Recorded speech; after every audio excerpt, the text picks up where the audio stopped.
Oh, buddy. Oh, buddy. It's the first blowfish I've seen. Stop keeping my face. Go on.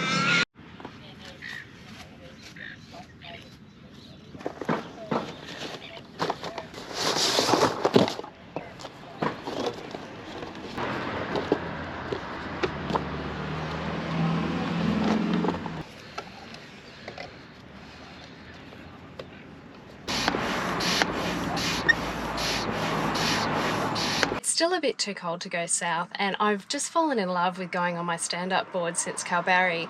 So I've come to one of my favourite places on the river, and my nan used to bring me here as a kid, and I have fond memories of, there's a big Moreton Bay fig tree out here, and like when it was raining, me and my sisters and my nan were hiding in under the shade, the shelter of the tree and the root system.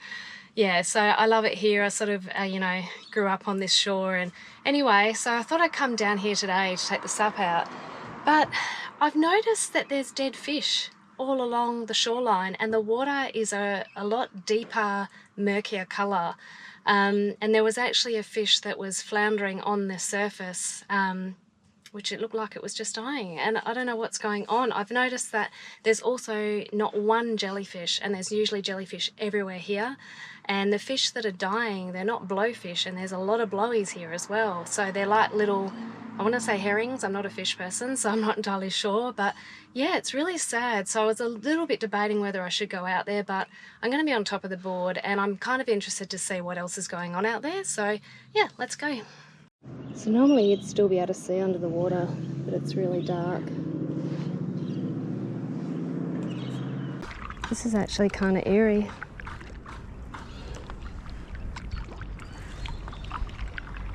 Never seen the water so black before.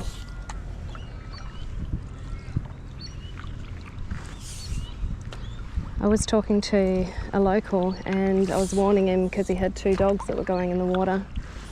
And he said it's been like this for a couple of days, and apparently it's going all the way around to Fremantle.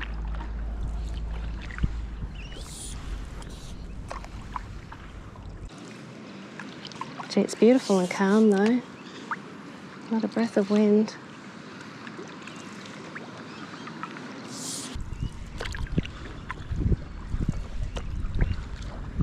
Morning!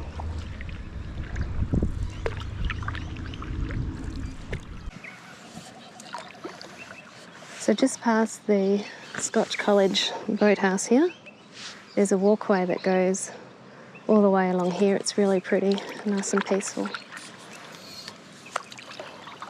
Just here, you see all that limestone? They actually used to be caves, and there is a sign there that the Indigenous people used to use them, but in more recent years kids were using them to go drinking and whatnot in there. So over here in this spot there, you can see they've put more limestone rocks in there to fill the caves in, because it's a little bit dangerous. So yeah, there's a few caves all along this pathway here.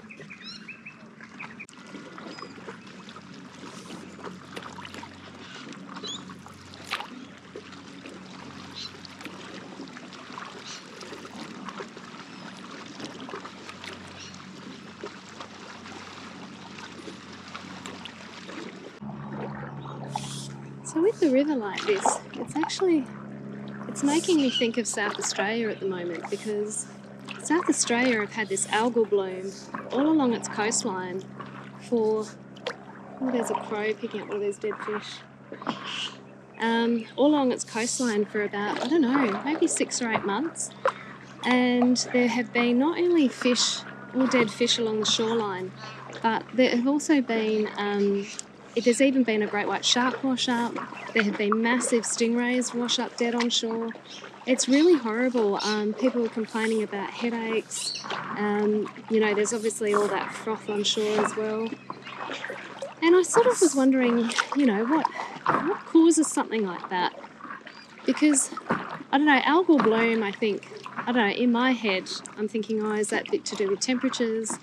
And I work with people who are in the know when it comes to environmental issues, And so I was asking one of them, you know, what would be a likely cause of something like that. He was saying that the water would only need to be 1 or 2 degrees warmer for it to cause problems. And you'll see that with coral bleaching up north because it just puts all the coral under stress. And he said also in South Australia though, it is it's a basin. So you've got, I think it's the Murray River that comes down to that basin.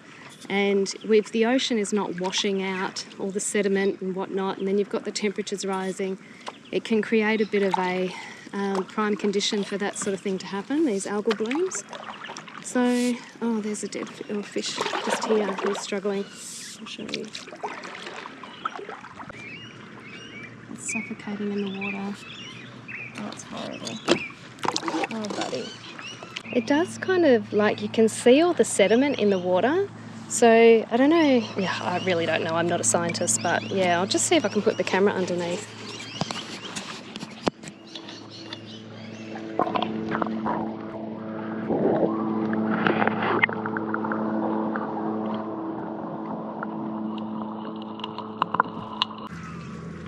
It'd be nice to live in one of those little homes up there. I'd still get bored.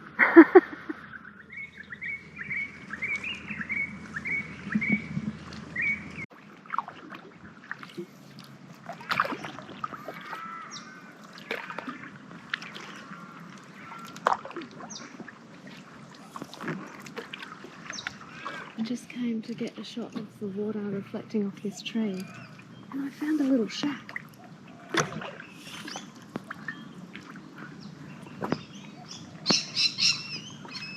Is that not just so beautiful? And look over here.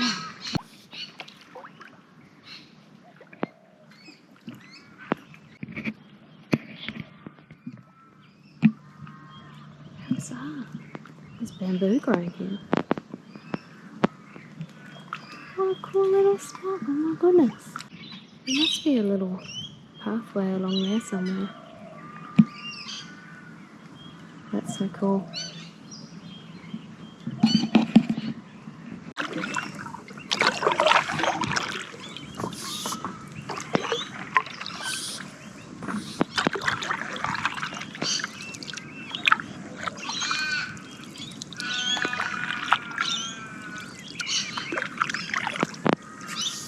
Oh, this is so beautiful and so peaceful.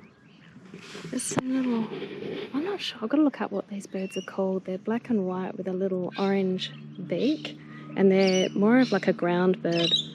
Does that make sense? A ground bird? I often see them sort of around rivers on the ground, but that's what that is there. And then to the left is a shag, which is a cormorant, is its actual name. Oh, it's just done a poop. So interestingly, water birds have a sort of film on their feathers which protects them from the water and it keeps them warm and things. So if you do find an injured water bird, it's best to actually use a towel or something to pick them up, because the oils on our hands can strip that coating off their feathers.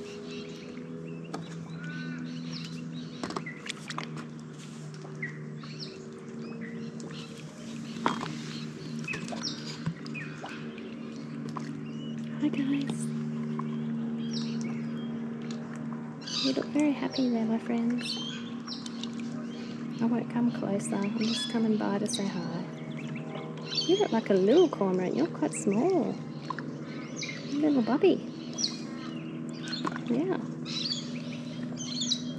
And I will look you up, my friend, to see what sort of bird you are.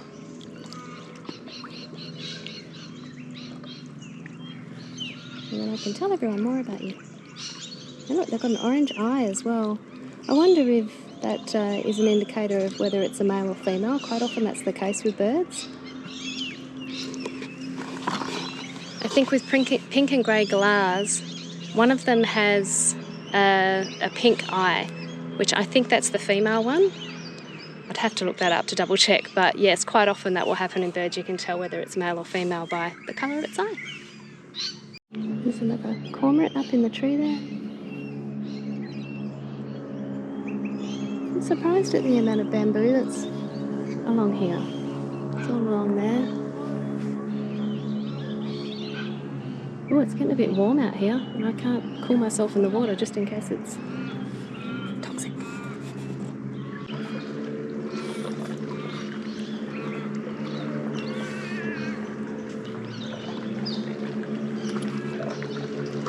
How cool is this? I need an anchor for my stand-up board so I can stay in one spot. There are little daisies growing out of the rock here. And even though this tree, the energy from this tree has left this world, look how beautiful it is. Cool if I could go in there, but there's too many rocks, I can't get my water. Beautiful. I love this stand-up board because I've grown up along these riverbanks, and not that I lived here, I never lived in Peppy Grove, just coming here, you know, for picnics and things. And I've never seen this shoreline up close, obviously because there's no pathway there, and the SUP just gives me access to it, so it's so beautiful. It'd be so even better if those kids weren't hooning around on their little speedboats over there. Stop my face. Go on. So much bird life though. I wish the water was clear. Oh, it's actually quite shallow though.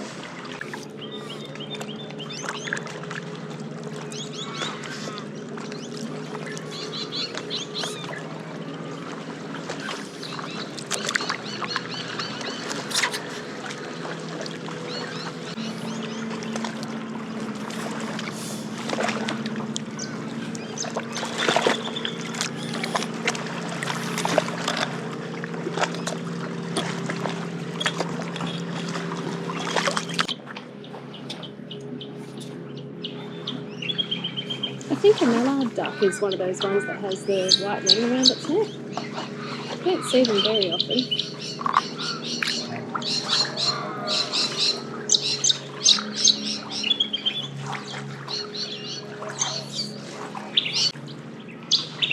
Oh, there's a pathway there.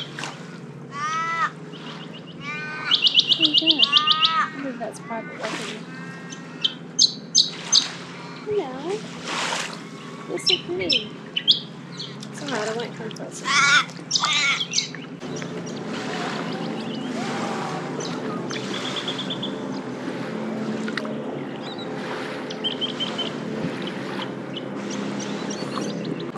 think it's time to head back now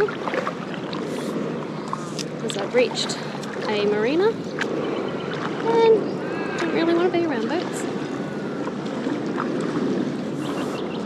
It's getting a bit noisy out here, all the kids on the boats and the helicopters going over.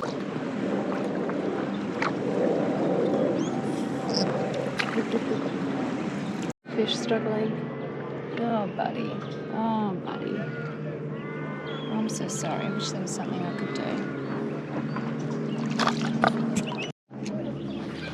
It is important to stay hydrated when you're out here because this sun, it sneaks up on you. It's not that warm today, it might be about 20 degrees, but yeah, when you're out in it, and I'm trying to protect myself from the sun, I need to get a lighter rashy than my wetty. But yeah, before you know it, dehydration sneaks up on you, so it's good to always keep water and a bit of a snack on hand. I've got a banana in there.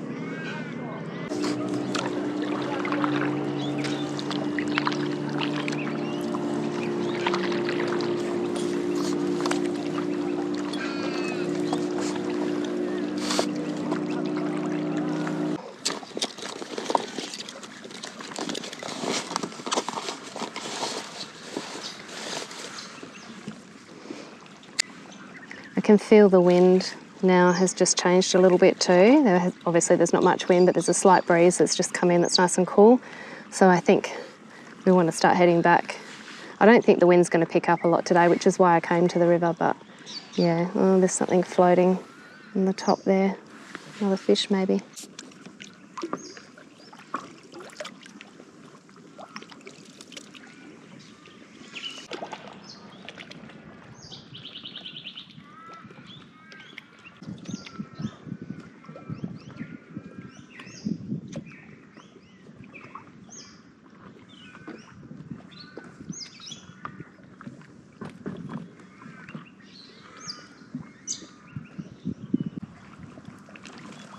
It's the first blowfish I've seen.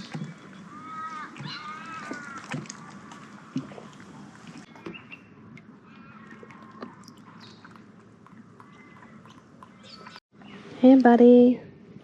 Oh, yeah, like nice blue colours. I'm struggling a bit there too, my friend. I think there's a school of fish just here somewhere. It says bubbles. Oh, just caught a fish. Not sure that's going to be healthy for it.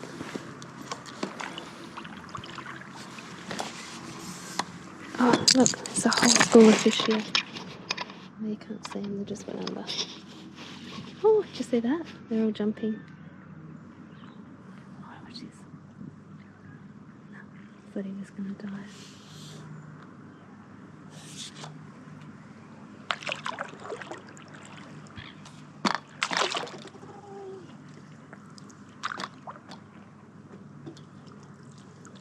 Oh, there's a whole school of fish just there.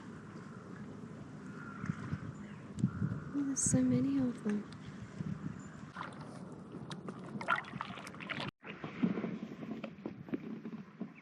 What's this up here? Another dead fish.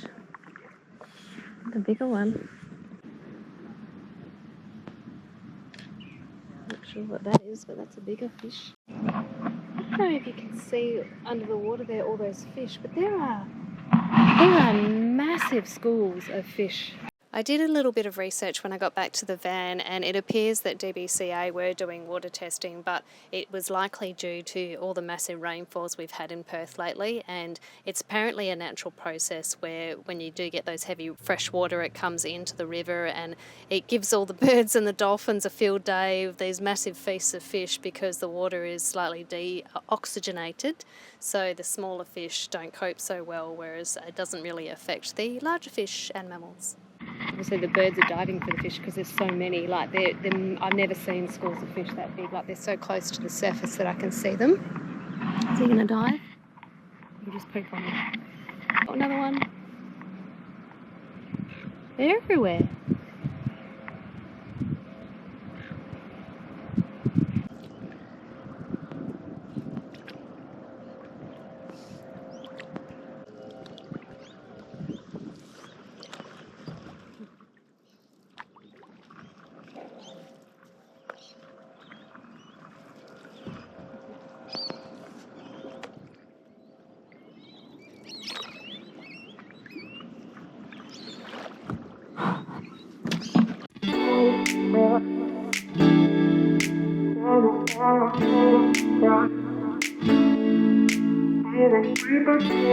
Bye.